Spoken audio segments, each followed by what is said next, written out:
জন্ম আমার নবীর যুগে হলে কেমন হতো, জন্ম আমার নবীর যুগে হলে কেমন হতো। সুবহানাল্লাহ বলুন, আর একটু মহব্বত করে বলুন।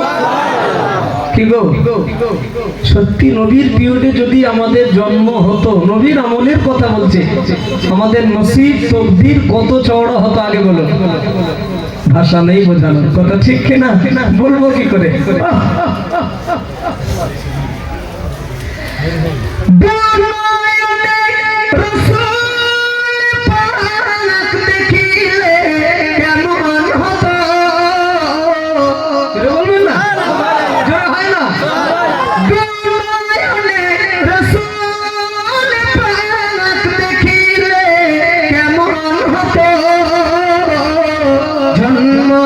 আমার নবীর যুগে হলে কেমন হতো, জন্ম আমার নবীর যুগে হলে কেমন হতো।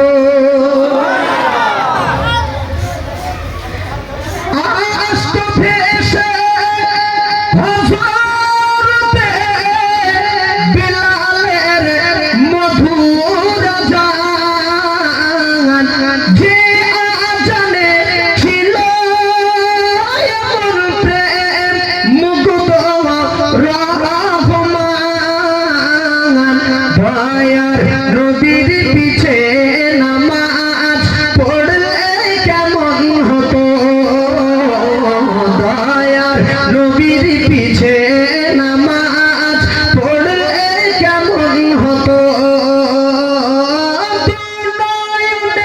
রাসূল পাক দেখিলে কেমন হতো, জন্ম আমার নবীর যুগে হলে কেমন হতো, জন্ম আমার নবীর যুগে হলে কেমন হতো।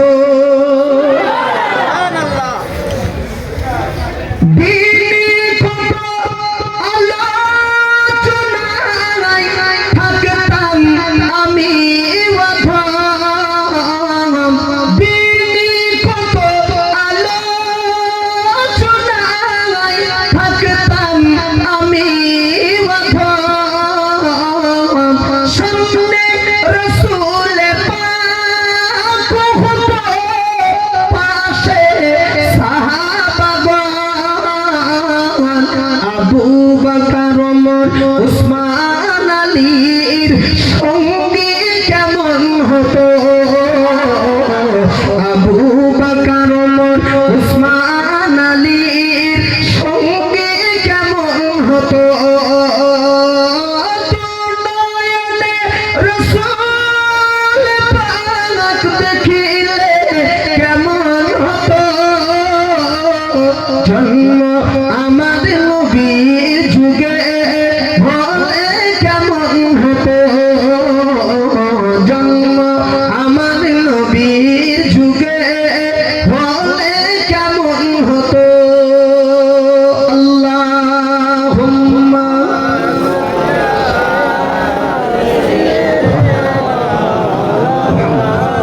ওয়ালা আলি সাইয়্যিদিনা।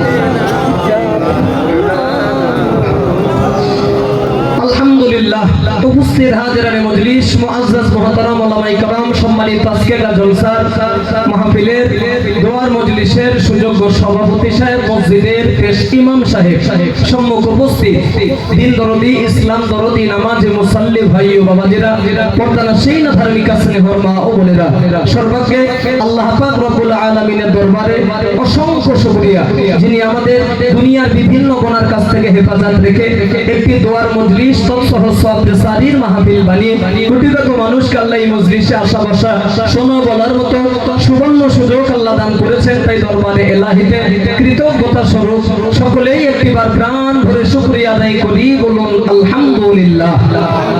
যাই আমরা সৃষ্টির সেরা, আর একবার চিল্লে বলুন সৃষ্টির সেরা, স্থান সকলের ঊর্ধ্বে, নামলাম নিচে কেন? আরে ছড়ি তো মুসলমানদের হাতে থাকবে, পিঠে আসার কারণটা কি? ছড়ি ছিল হাতে, এসেছে সবে পিঠে, স্থান ছিল সকলের ঊর্ধ্বে, নেমেছি সবে নিচে। কি কারণে? কি কারণে? কাদের দোষে, কাদের ভুলেতে? রাসূলুল্লাহর একটা হাদিস দিয়ে আমি শুরু করছি। নতুন জায়গা তো একটু ধৈর্যের পরিচয় রাখো। আরে ভাই, সৃষ্টির সেরা, নামবো নিচে কেন? আল্লাহ নবী বললেন, আল্লাহ নবী হাদিস শরীফে জানালেন, জামানার মানুষেরা যখন 15টা পাপের কাজে লিপ্ত হবে, জামানার মানুষেরা যখন 15টা অন্যায়ের কাজে জড়িত হবে, আল্লাহ নবী বললেন তখনই আল্লাহর আসমানে গজব শুরু হয়ে যাবে। আর ঠিক সেই সময়ে আল্লাহ পাক জালিম সরকার পাঠিয়ে মুসলমানদেরকে আল্লাহ লাঞ্ছিত করবে। আমি মোহাম্মতের দাবি রাখছি, ভালোবাসা দিয়ে বলছি, কথা বলবেন না, এটা মজলিসের আদব না। কিছুক্ষণের জন্য সবাই মনে করবো আমরা কবরের মানুষ, রাগ করেন না। কোথাকার মানুষ? কবরের মানুষ কথা বলে, নড়াচড়া করে, শুধু কানে শোনে, কানে শোনে। তা কি বলি, আগে মুর্দা হয়ে দুটো কথা শুনে নেন, আল্লাহ মুর্দাদের এই শোনার ক্ষমতাটা দিয়ে রাখেন। আগে শুনে নেন মুর্দা হয়ে দুটো কথা, আল্লাহ রাজি থাকলে আমল পরে হবে ইনশাআল্লাহ, ধ্যান রাখবেন। তাহলে রাসূল 1500 বছর আগে বলেছেন সোনার জবানে। ও ভাই, ভালো লাগছে আপনি ধ্যান রাখেন। জামানার মানুষেরা যখন 15টা পাপের কাজে যখন জড়িয়ে যাবে, অন্যায়ের কাজে শামিল হবে, 15 পিস, নবী বলেছেন আল্লাহর আসমান থেকে গজব আসবে, জমিন থেকে নয়, নামবে আসমান থেকে। আর ঠিক সেই পিরিয়ডে আল্লাহ জালিম সরকার পাঠিয়ে মুসলমানদেরকে আল্লাহ শায়েস্তা করবে, ছিটে দেবে। নবীর হাদিস। সময় নষ্ট না করে জিজ্ঞাসা করতে পারেন এই 15টা পাপের কাজ কি কি? মূল রাস্তা ধরে শাখা পোশাকে গেলে সময় হয়ে উঠবে না। আল্লাহ নবী বললেন, আল্লাহ নবী হাদিস শরীফে জানালেন, 1 নম্বরে অযোগ্য ব্যক্তিরা যখন যোগ্যতার আসনে বসে নেতৃত্ব দেবে, অযোগ্য ব্যক্তিরা যখন যোগ্যতার আসনে বসে নেতৃত্ব দেবে, কলম চালাবে, আল্লাহ নবী বললেন তখনই আল্লাহ আসমানে গজব শুরু হয়ে যাবে। নম্বর 2, দেশের বড় মাতবরেরা তখন মসজিদ মাদ্রাসা তথা গরিব মানুষদের টাকা পয়সা যখন লুট করে খাবে, আত্মসাৎ করে খাবে, মানে আমানতের মাল যখন খায়ানত করা হবে, আল্লাহ নবী বললেন তখনই আল্লাহ আসমানে গজব শুরু হয়ে যাবে। নম্বর 3, আল্লাহ নবী বললেন আল্লাহ পাক মসজিদের ভিতরে গিয়ে যখন, আল্লাহ পাক মসজিদে বসে বসে যখন জামানার মানুষ জবানে দুনিয়ার গল্প বেশি বেশি বেশি বেশি বেশি বেশি করবে, দুনিয়ার আলোচনা মসজিদের ভিতরে যখন বেড়ে যাবে, তারা নবী বললেন তখনই আল্লাহ আসমানে গজব শুরু হয়ে যাবে। নম্বর 4, সমাধি গান আর বাজনা যখন প্রাচুর্য পাবে, গান আর বাজনা সমাধি যখন বেড়ে যাবে, তারা নবী বললেন তখনই আল্লাহ আসমানে গজব শুরু হয়ে যাবে।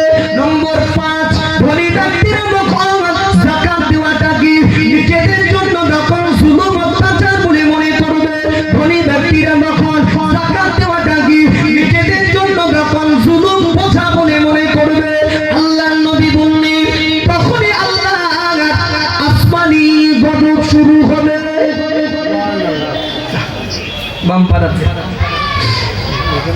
গজবের ওয়াজ করছে, সুবহানাল্লাহ চলে? রহমত না, গজবের ওয়াজ হচ্ছে।